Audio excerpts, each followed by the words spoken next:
महापुरुष हैं, क्योंकि यहाँ आदिवासी प्रेरणा स्थल बन रहा है। तो आदिवासी किस किस से प्रेरणा लेता है? उन सभी महापुरुषों का मूर्तियां यहाँ पर क्रमशः लगती जाएगी। तो ये बात हमें ध्यान रखनी होगी। इसको ध्यान में रखते हुए हमारे साथियों का, सामाजिक कार्यकर्ताओं का, कर्मचारी अधिकारियों का आप लोगों को सहयोग अनवरत बनाए रखना है। ये बात मैं एक बात कहना चाहता हूँ। दूसरी बात, अभी हम लोगों ने सेवानिवृत्त कर्मचारियों का सम्मान किया। आज तक सेवानिवृत्त कर्मचारी सेवानिवृत्त हो गए और फिर या तो घर पे रहते हैं या फिर लाइन में लगते हैं। कौन सी लाइन? अब तो नौकरी पूरी हो गई, अब मेरे को कुछ मिल जाए। भाई 30-35 साल तक तो तुमको बहुत कुछ मिला है, अभी फिर लाइन में लगे हुए हो। राजनीति। कौन सी लाइन? राजनीति। टिकट वाली लाइन। मेरे क्या जा रहा है? अब आप लोगों को 30-35 साल तक आपने समाज का लाभ लिया और समाज का सर्टिफिकेट नहीं लगाया होता तो ये लाभ नहीं मिलता। क्या मिलता? नहीं। समाज के सर्टिफिकेट के बगैर कोई सर्विस लग सकता था? नहीं लग सकता था। तो आपने लाभ लिया और फिर लाइन में लगे हुए हो। तो मैं आपका विरोधी नहीं हूं, लाइन में लगना चाहिए, इसके लिए मनाही नहीं है। लेकिन आपका जीवन इतना बहुत अच्छा चला, उसके बीच में आपका बहुत सारा अनुभव है, तो आपको हम दूसरा काम सौंपना चाहते हैं। लाइन में भी लगे, अपना नहीं है, लेकिन दूसरा काम सौंपना चाहते हैं। दूसरी बात, हमारे समाज के संत लोग हैं, मेट, कोटवाड़, दीवानी, दीवान, भंडारी और बहुत सारे। और तीसरा, हमारे समाज के परंपरागत आदि अनादि काल से कमेटी मुखी पटेल, ये परंपरागत लीडरशिप है। ये तीसरा हो गया। और चौथा, वर्तमान सरपंच। क्या सरपंच किसी पार्टी का होता है? क्या सरपंच किसी पार्टी का होता है? नहीं होता है। तो ये चार लोगों को हम लोग कुछ काम देना चाहते हैं और वो काम बहुत जरूरी है।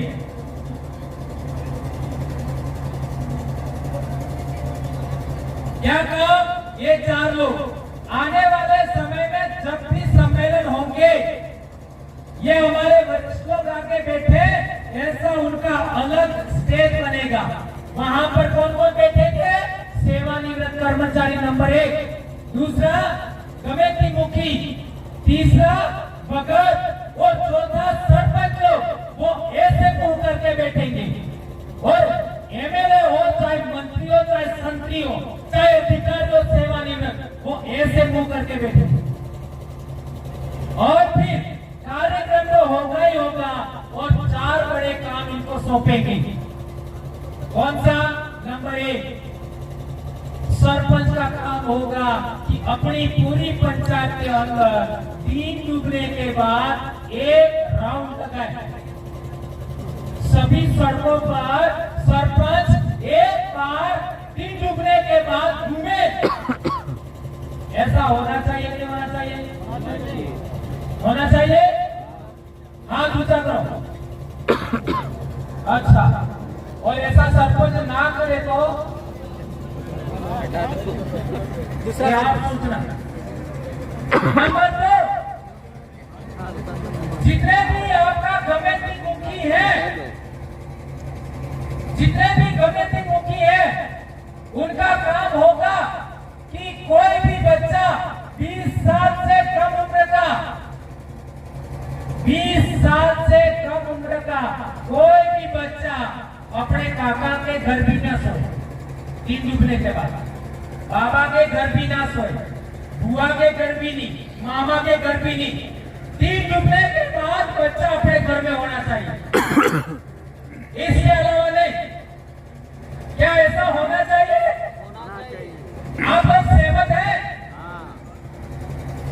तीसरी बात, जो भगत लोग हैं, मेट कोटवाल है, दीवान है, भंडारी है, उनका काम होगा कि 25 साल से कम उम्र का बच्चा अपने गांव में कौन कौन पीते हैं उनके माँ बाप को पाबंद करना, उस बच्चे को भी पाबंद करना। क्या ऐसा होना चाहिए? और सेवानिवृत्त कर्मचारियों का काम क्या होगा? तो सेवानिवृत्त कर्मचारियों का एक बहुत बड़ा काम है। आजकल हमारे बच्चे स्कूल कम जाते हैं, मंदिर ज्यादा जाते हैं। सही है गलत है? सोमवार के दिन क्या होता है? स्कूल तो मंदिर में लगती है। सही कह रहा हूं गलत कह रहा हूं? सारे वहां जाते हैं, वहां कौन देखे इनको? कोई अनुशासन नहीं, कोई क्या कर रहा है?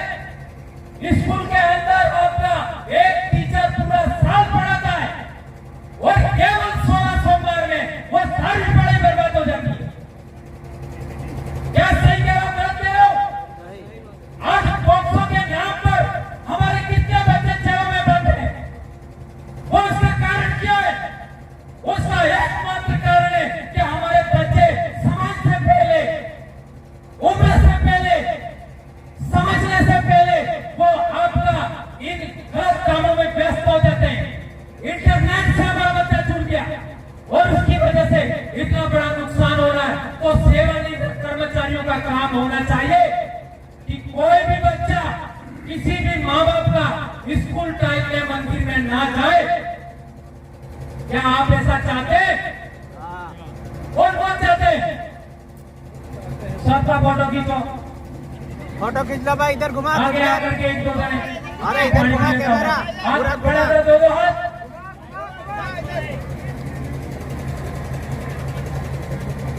पूरे कैमरे घुमाओ।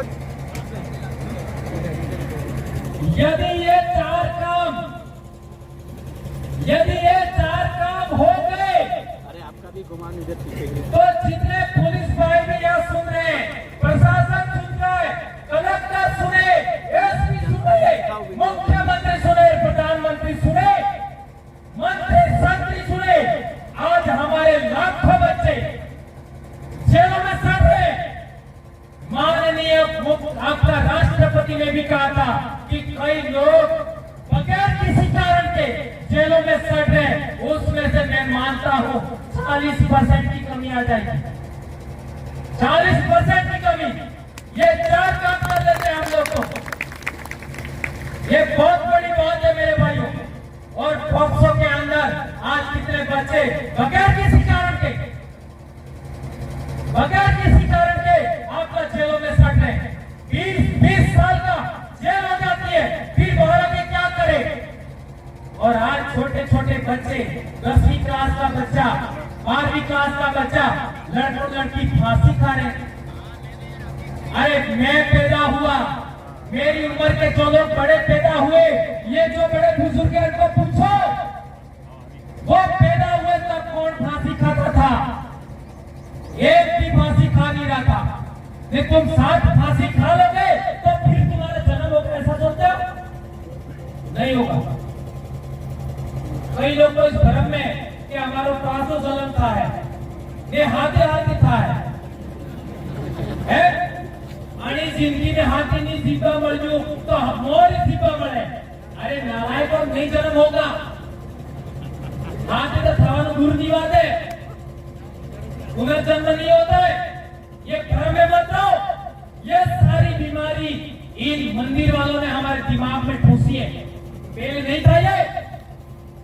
और एक महत्वपूर्ण बात, हमारे समाज के अंदर आज हॉस्पिटल में जाओ, 4 ग्राम 5 ग्राम सभी महिलाओं का खून होता है, सबको खून चढ़ाना पड़ता है पहली डिलीवरी के टाइम। यह कैसा हुआ? पहले हमारी औरतें, हमारी महिलाएं बच्चों को जन्म देती थी, उनको खून की जरूरत नहीं था। आज क्यों है? उसका एकमात्र कारण है दुनिया भर के व्रत। ये व्रत, वो व्रत, आदमी की उम्र बढ़ानी है व्रत, औरत की उम्र बढ़ाने का व्रत क्यों नहीं? घर में खुशहाली लानी है, व्रत। भाई माथे पारे, व्रत। सूठी कपाई की व्रत। अरे क्या कर रहे हो? कितना समझाएंगे? अरे तुम्हारे लिए बोल करके मेरे ऊपर एफआईआर हो गई, और वो भी इन राजनीतिक महिलाओं को आगे करके करवाया। कितनी बार पूरा हुआ? किस लिए? तुम्हारे लिए। और वो भी मेरी मर्जी से नहीं बोला था। वहां के लोगों ने कहा कि पहले वाले मान साहब ने कहा है, भाई आप कह दो कि लोग मान लेंगे। और वो भी महिला बैठी थी, माँ बाप बैठे थे, ग्राम सभा की मीटिंग थी, अभिभावकों के कहने पर बोला। कब तक होगा ये? हमारे समाज की बहन बेटियों बहुओं का वजन कम हो रहा है। शादी के टाइम कितना वजन हो रहा है? कौन बोलेगा? ये तुम्हारे नौकरी, बड़े बड़े नौकरी करने वाले ऑफिसर नहीं बोलते, तुम्हारे नेता नहीं बोलते, तुम्हारे सरपंच नहीं बोलते, तुम्हारे कमेटी मुखी नहीं बोलते, तुम्हारे ये छोटे छोटे छुटपुए नेता नहीं बोलते। कौन बोलेगा? मेरे को किसी का वोट चाहिए, इसलिए मैं बोल रहा हूं। और क्या कर लेंगे? ज्यादा नौकरी छुड़वा लेंगे, क्या कर लेंगे? पर सच बोलना होगा, क्योंकि हम लोग पढ़े लिखे लोग हैं। अच्छा, पढ़े लिखे का अर्थ क्या होता है?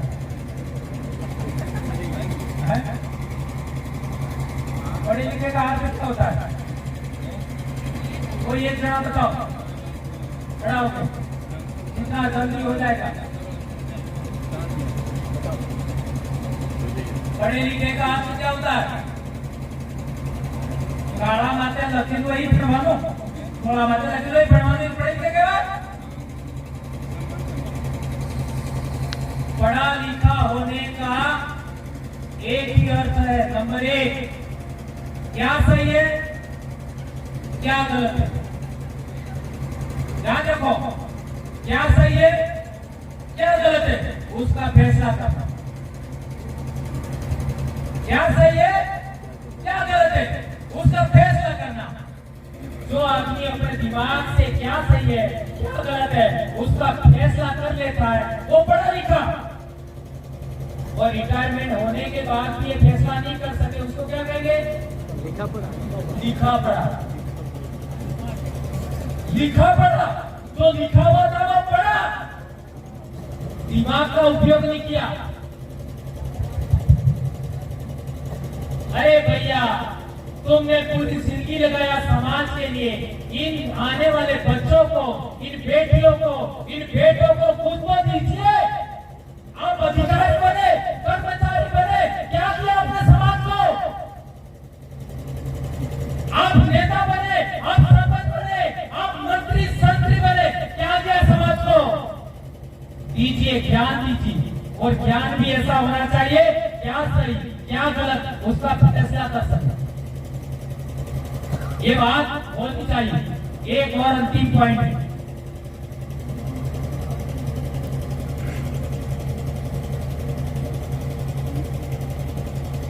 हाँ, हमारे समाज के अंदर आज तक कई लोग हैं जो दूसरों के बाप को अपना बाप कहते हैं। हमारे समाज में होकी आई है, होकी आई है, होको बाप रे, बहुत कठिन ऐसा शब्द बोलना मुझे अच्छा नहीं लगता। पर आज तक डूंगरपुरी नहीं, बांसवाड़ा ही नहीं, प्रतापगढ़ ही नहीं, पूरे देश के आदिवासी इलाके के अंदर, पूरे देश के आदिवासी इलाके के अंदर इतिहास पढ़ो, पता लगाओ, देश आजाद होने से पहले आदिवासी से नहीं लड़ता था। Am I right? क्या wrong? आदिवासी से नहीं लड़ता था। और हम पढ़ रहे थे तब भी एक नियम था, किसी भी गैर आदिवासी ने आदिवासी को गाली भी दे दिया तो वैर भाव भूल जाता, आपको लड़ाई भूल जाता, सगानी लड़ाई, कोई भी लड़ाई भूल जाते और सब एक हो जाते। सही कहते हो गलत कह रहे हो? यहाँ से पड़ोसी भाई में कोने फूटी ना कहते असर था चुनते। ये क्यों हुआ? खुद के बाप की इज्जत नहीं कर रहे हैं, खुद के बाप को बाप नहीं कर रहे, दूसरे के बाप को बाप कह रहे हैं। और दूसरों के बाप को बाप कहने वाले लोग आप पहचानोगे कैसे? उसकी भी दो आंखें होती है, उसकी भी एक नाक होती है, दो पैर होते हैं, दो हाथ होते हैं, पहचानोगे कैसे? पहचानोगे कैसे?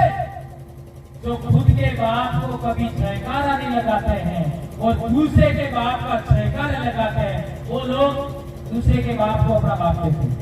आए समझ में? तो आप लोग आने वाले समय में किसका जयकारा लगाओगे? काली बाई का जयकारा नंबर 1, दूसरा सेंद्रा बाई का जयकारा, नंबर 3 आपका नाना भाई खाट का जयकारा, बिरसा मुंडा का जयकारा, टंडिया भील का जयकारा, राणा पूजा भील का जयकारा, कुरिया महाराज का जयकारा, हमारे उरातव मानाराज रोग नो जयकारो, हमारे वडील मातो अल्लो एने रुक्सी डामोर नो जयकारो। इस तरीके से अनगिनत हमारे पूर्वज हैं, अनगिनत अपना हर क्षेत्र में हमारे पूर्वज मिलेंगे, उनका जयकारा लगाना है। लेकिन जो बाप हमारा नहीं है, जो हमारे समाज का आदमी नहीं है, उसका जयकारा नहीं लगाओगे। क्या इस बात को मानोगे? कौन कौन मानोगे? ये भी फोटो ले लेना पीछे कौन, मैं देखूंगा आने वाले साल। हमारे समाज के बाप के अलावा किसी का जयकारा नहीं लगाएंगे हम लोग। क्यों? ये बहुत अहम बात है, इसलिए कि हम इसी धरती में पैदा हुए, हमारे बाप दादे। ध्यान देखो, बहुत अहम बात कह रहा हूं, हमारे बाप दादे इसी धरती में पैदा हुए। हम कहीं बाहर से नहीं आए, न हम कहीं बाहर से गए। और जो लोग ईश्वर बने हुए हैं, जो लोग अवतार बने हुए हैं, जो लोग भगवान बने हुए हैं, जो लोग देवी देवता बने हुए हैं, जो ऋषि मुनि बने हुए हैं, गुरु बने हुए हैं, वो भारत के पैदाइश नहीं है। इतिहास पढ़ लेना, धर्मशास्त्र पढ़ लेना, पुरातत्व पढ़ लेना, भाषा शास्त्र पढ़ लेना, डीएनए शास्त्र पढ़ लेना। उनका डीएनए और हमारा डीएनए नहीं मिलता है, इसलिए उनका जयकारा नहीं लगाओगे, ऐसा मैं मानता हूं। और अभी बहुत जल्दी सावन भी आएगा, मैं देखूंगा कौन कौन इस हाथ खड़ा करके मुंह करते हैं, देखूंगा, मैं जांच करेंगे। ये बात आप लोगों ने सुनी, और यहाँ पर आने वाले साल 3 बड़ी मूर्तियां लगेगी, उसके लिए आप पुनः वापस आएंगे, ऐसा मैं मानता हूं। और सेवानिवृत्त कर्मचारी, भगत लोग, सरपंच और कमेटी मुखी को जो काम सौंपा है, यदि आप बड़े लोग ऐसा चाहते हो तो संगठन से जुड़िए। हमारा युवाओं के लिए आपका 3 बड़े संगठन है, बिल प्रदेश विद्यार्थी मोर्चा, बिल प्रदेश युवा मोर्चा, बिल प्रदेश मुक्ति मोर्चा। ये युवाओं के लिए संगठन है, ये कोई पार्टी का संगठन नहीं है। और कर्मचारी गणसंघ भी है, उसमें सेवानिवृत्त कर्मचारी भी ले सकते हैं, कमेटी मुखी संघ भी है, सरपंच संघ भी है, भक्तों का भी संगठन है, महिलाओं का भी संगठन है, उसमें जुड़िए। महिला संगठन से जुड़ने के लिए एक कंडीशन है, वो महिला शादीशुदा होनी चाहिए। महिला संगठन से जुड़ने के लिए वो महिला शादीशुदा होनी चाहिए और उसका पति यहाँ कार्यकर्ता होना चाहिए अपना। ऐसा क्यों कह रहा हूं मैं? क्योंकि कई सारी बातें बाद में आती है और उसके लिए मैं उदाहरण देना चाहूंगा। गर्दभील राजा था उज्जैन में भीलों का, उसको मारने के लिए क्या इतिहास है? जैन समाज की एक महिला से शादी करना चाहता था, ऐसा ही इतिहास है ना। डूंगरपुर में डूंगरपुर का इतिहास क्या है? एक जैन समाज की लड़की थी, उससे शादी करना चाहता था, बराबर है?